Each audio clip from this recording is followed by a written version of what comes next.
Kita masih di spesial dialog iNews.id untuk membicarakan masalah-masalah serius. Kali ini kita membahas tentang kapan berakhirnya virus corona di Indonesia.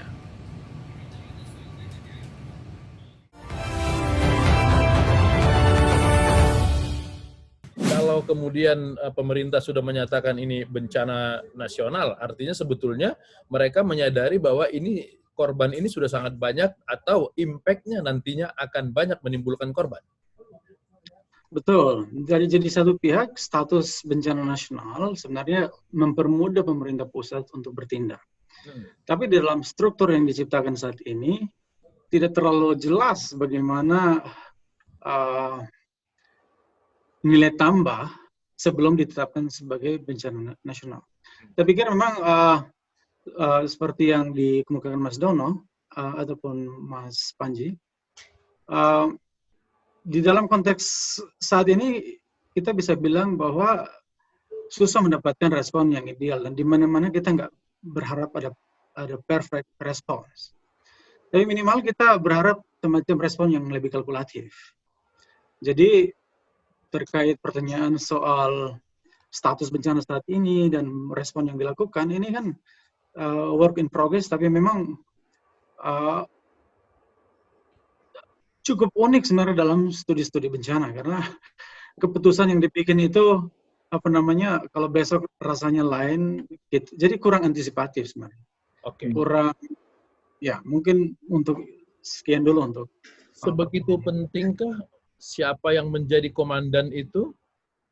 Bukankah kemudian dia hanya komandan, soal kesehatan kemudian bisa disuplai data-data dan segala macam, juru bicara gugus tugas juga orang dirjen di kesehatan? Jadi begini Bang Latif dan teman-teman, dalam tradisi crisis leadership yang kita lihat di seluruh dunia, termasuk yang kita lihat sekarang era COVID, itu hampir semua kepala negara tiap hari itu melakukan press briefing. Jadi mereka komandan in charge. Nah, masalahnya di Asia, ini tidak terlalu terjadi. Jadi yang kebanyakan berdiri di depan untuk bicara soal what's going on today, itu kebanyakan juru bicara yang nggak punya otoritas sama sekali. Bahkan di dalam menjawab pertanyaan wartawan pun nggak bisa dengan cukup meyakinkan. Jadi memang agak cukup unik di kepemimpinan di Asia dalam konteks crisis leadership. Nah, di dalam konteks Indonesia misalkan, sebenarnya yang komandan realnya Pak Jokowi. Dan kemudian komandan Satgas ini kan memang diharapkan banyak, tapi kan nggak punya real power sebenarnya. Misalkan, untuk bicara ke media, kita masih lihat kadang-kadang minimal 2 minggu lalu. Itu harusnya Kementerian Perhubungan dan sebagainya tunduk pada krisis manajemen struktur di dalam bicara kepada publik. Kita nggak punya sistem crisis communication sama sekali dalam bencana ini. Karena memang ada gap di kepemimpinan di pusat.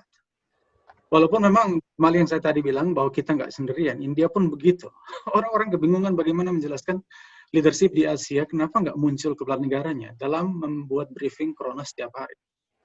Nah, kalau di Amerika kan ini masalah hidup mati politik juga. Australia kan ini hidup mati politik. Di Indonesia belum ada semacam disinsentif buat pemimpin untuk nggak tampil di dalam kasus-kasus yang sangat krisis saat ini. Sehingga kemudian masyarakat merasa bahwa ini sesuatu yang nggak terlalu serius, tapi juga ada ruang yang dimana kita bisa remehin dan sebagainya. Boleh saya langsung tambah, Bang Latif? Silakan. Ya, ini saya bergaris-bawahi betul bahwa saat ini tadinya semula di Indonesia statusnya darurat kesehatan masyarakat. Ya. Itu bidang ilmu kami, bidang ilmu saya dan Mas Panji ini kesehatan masyarakat. Sekarang sudah dinaikkan lagi statusnya menjadi darurat nasional, bukan darurat kesehatan masyarakat saja. Itu harus bisa status ini betul-betul kelihatan harusnya. Daruratnya itu di mana harusnya kelihatan begitu. Saya berkaca saja dengan yang di Inggris. Di Inggris tiap sore jam 6 yang bicara adalah Prime Minister, tapi sekarang beliau sakit ya, sudah sembuh sih, yang digantikan oleh para menterinya.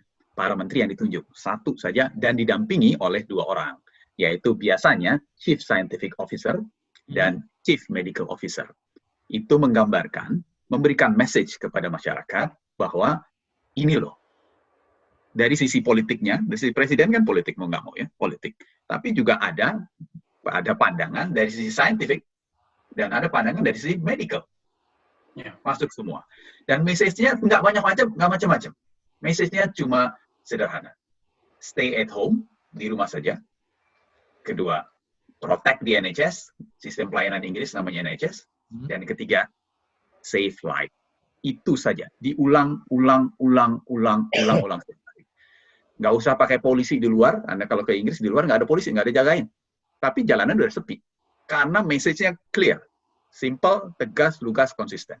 Gitu, Pak. Nah, bukankah setiap sore Pak Yurianto juga selalu menyampaikan hal yang sama? Pakai masker, jangan kemana-mana, di rumah saja, lindungi keluarga. Mirip dengan yang disampaikan oleh juru bicara di Inggris tadi. Mirip, betul. Tapi banyak gesture atau komunikasi lain yang maju mundur. Mohon maaf, saya hanya melihat dari luar yang maju mundur. Contohnya, sekarang sudah lumayan ya.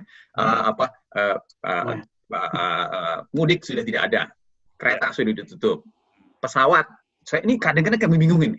Beberapa hari yang lalu, saya terima pernyataan pers bahwa Bandara Cengkareng ditutup untuk semua penerbangan. Semua penerbangan, internasional dan domestik.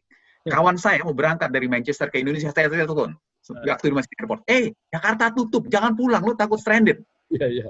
Ternyata apa yang terjadi sampai sekarang masih ada pesawat. So what's the message? What's the message?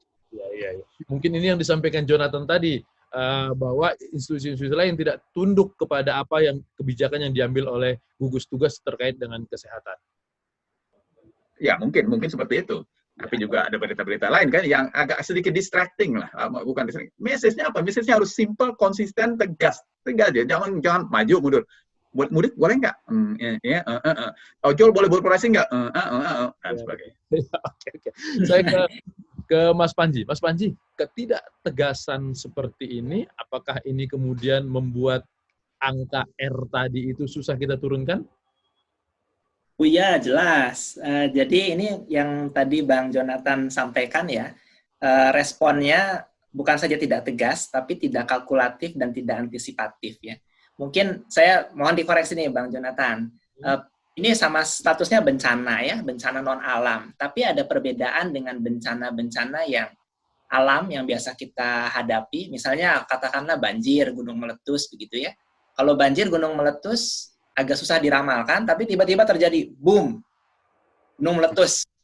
Kemudian kita mitigasi dampak gitu. Tapi gunungnya udah meletus. Banjir juga begitu, begitu kan? Lalu kita mitigasi dampak, tapi banjirnya sudah terjadi. Kalau ini, kita dikasih tahu bahwa ini ada penyakit, akan datang dan menyebar, begitu kan? Jadi kita masih nunggu, boomnya itu kapan ya? Nunggu puncaknya kapan kan? Orang tuh selalu nanya, Mas Panji ini puncaknya kapan gitu kan? Istilahnya kan nanyain ini gunung meletusnya kapan gitu. Jadi gunanya model-model itu sebenarnya adalah untuk memberikan kalkulasi supaya kita bisa melakukan tindakan-tindakan yang sifatnya antisipatif dan tegas. Nah, tapi kayaknya nggak dipakai untuk itu. Jadi tidak dilakukan untuk melakukan tindakan-tindakan yang 1-2 langkah di depan transmisinya, Bang Latif. Jadinya maju mundur begitu kan, tidak boleh, misalnya tidak mau lockdown ya, dulu ramai-ramai banget kan, semua orang minta lockdown. Tidak ada lockdown. Akhirnya PSBB setelah 1 bulan berjalan transmisi, baru diresmikan dengan peraturan pemerintah dan lain sebagainya supaya PSBB bisa diberlakukan. Kemudian sekarang dilarang mudik, yang efeknya sebenarnya sudah mirip lockdown ya. Jadi yang kita perdebatkan 1 bulan di bulan Maret itu, pada akhirnya dikerjakan juga bulan April. Begitu. Kenapa nggak dari Maret aja sih kita buat segala macam peraturan pemerintah dan sebagainya? Kalau toh ujung-ujungnya dikerjakan juga. Ya betul. Apalagi kalau lihat undang-undangnya, peraturannya. Kalau Anda lihat peraturan PSBB-nya nih, Bang Latif, peraturan PSBB itu harus diajukan dari daerah, bottom up. Bagus sih kalau demokrasi ya, demokrasi bottom up.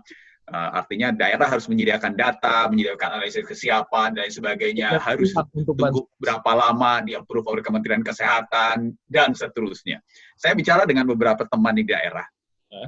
Aceh aja misalkan seorang Profesor Asnawi, kawan sahabat saya yang sangat dekat dengan gubernur, begitulah kurang lebih ya. Mereka bilang Aceh tidak akan mungkin mengajukan PSBB. Karena syaratnya sedemikian berat gitu. Anyway, tapi itu jangan-jangan aturan-aturan itu birokrasi yang menghambat kita untuk mengambil keputusan berarti ya. Betul. Bayangkan setiap hari berapa nyawa yang hilang, tanggung jawab kita semua.